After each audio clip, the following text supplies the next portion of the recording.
বন্ধুরা, বেশ তো গরম পড়েছে, আর এই গরমে একটি টোটকা আমি আপনাদেরকে বলবো, যাতে করে এই গরমে জল ভর্তি মাটির পাত্র এমনভাবে রাখতে হবে যাতে করে আপনার সংসারে আসবে অনেক অনেক অনেক সুখ ও সম্পদ।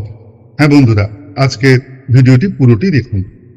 বন্ধুরা, আমাদের এই দেশে গরমকালে মাটির পাত্রে জল রাখার প্রথা কয়েকশো বছরের পুরনো, তাই না? মাটির পাত্রে জল রাখলে তা ঠান্ডা থাকে। এছাড়াও শাস্ত্র অনুসারে এই প্রথা যেমন শুভ তেমনি স্বাস্থ্যের দিক থেকেও একটি অত্যন্ত শুভ বা উপকারী বলে মনে করা হয়।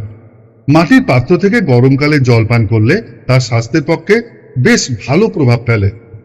বাস্তুশাস্ত্র জানাচ্ছে যে বাড়িতে জল ভর্তি মাটির পাত্র রাখা অত্যন্ত শুভ। বাড়ি থেকে বেরোনোর সময় এই জল ভর্তি মাটির পাত্র দেখে যদি আপনি বেরোন তাহলে ভালো ফল পাওয়া যায়। এর ফলে যে কাজে যাত্রা করছেন সেই কাজে সুফল পাওয়া যায় বা আপনি সফল হবেন সেই কাজে। এবারে আসছে বন্ধুরা, কোথায় রাখবেন এই জল ভর্তি মাটির পাত্র। জল ভর্তি মাটির পাত্রটি ঘরের কোথায় রাখবেন তার নির্দিষ্ট একটি নির্দেশ রয়েছে বাস্তুশাস্ত্রে। কোন দিকে এটি রাখলে সব থেকে বেশি উপকার পাওয়া যায়, এবারে তা জেনে নিন। বাস্তুশাস্ত্র অনুসারে বাড়ির উত্তর দিকে জল ভর্তি মাটির কলসি রাখা অত্যন্ত শুভ। এর ফলে সব কাজে সাফল্য পাওয়া যায়।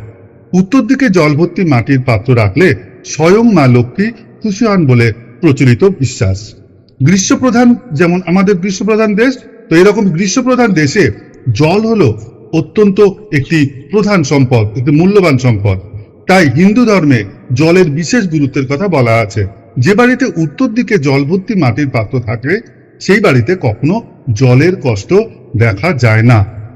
এবারে আসছে বন্ধুরা, কিভাবে আপনি এই জল ভর্তি মাটির পাত্রটি রাখবেন। জল ও মাটির পাত্র এই দুই আমাদের স্বাস্থ্যের জন্য অত্যন্ত প্রয়োজনীয়। সেই কারণে যে পাত্রে পানীয় জল রাখবেন তা যেন কখনো খালি না হয়ে যায়।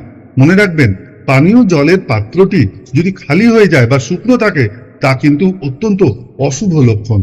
বিশেষ করে রাতের বেলা পানীয় জলের পাত্র অবশ্যই অবশ্যই ভরে রাখতে হবে।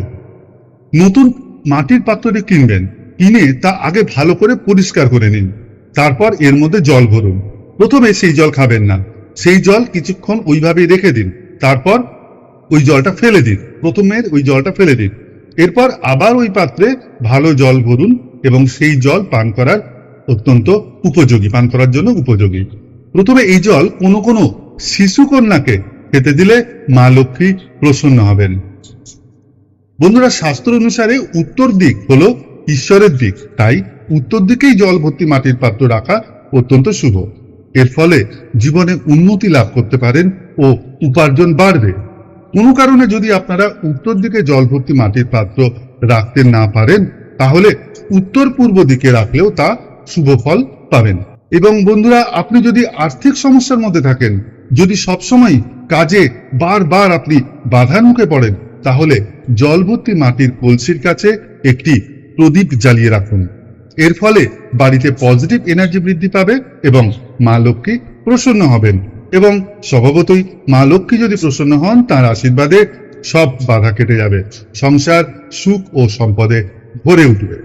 বন্ধুরা, কেমন লাগলো আমাদের আজকের এই ভিডিওটি? ভালো লাগলে এবং এইরকমই আরো অনেক ভিডিও পেতে চ্যানেলটি সাবস্ক্রাইব করে রাখুন এবং বন্ধু বান্ধবদের মধ্যে শেয়ার করুন, কারণ ভালো জিনিসের প্রচারে কোনো বাধা নেই, তা অত্যন্ত মঙ্গলজনক। তাহলে বন্ধুরা, আজকে এই পর্যন্তই। দেখা হবে আবার পরের ভিডিওতে। সবাই ভালো থাকুন, সুস্থ থাকুন। এই গরমে প্রচুর প্রচুর জল খান। নমস্কার।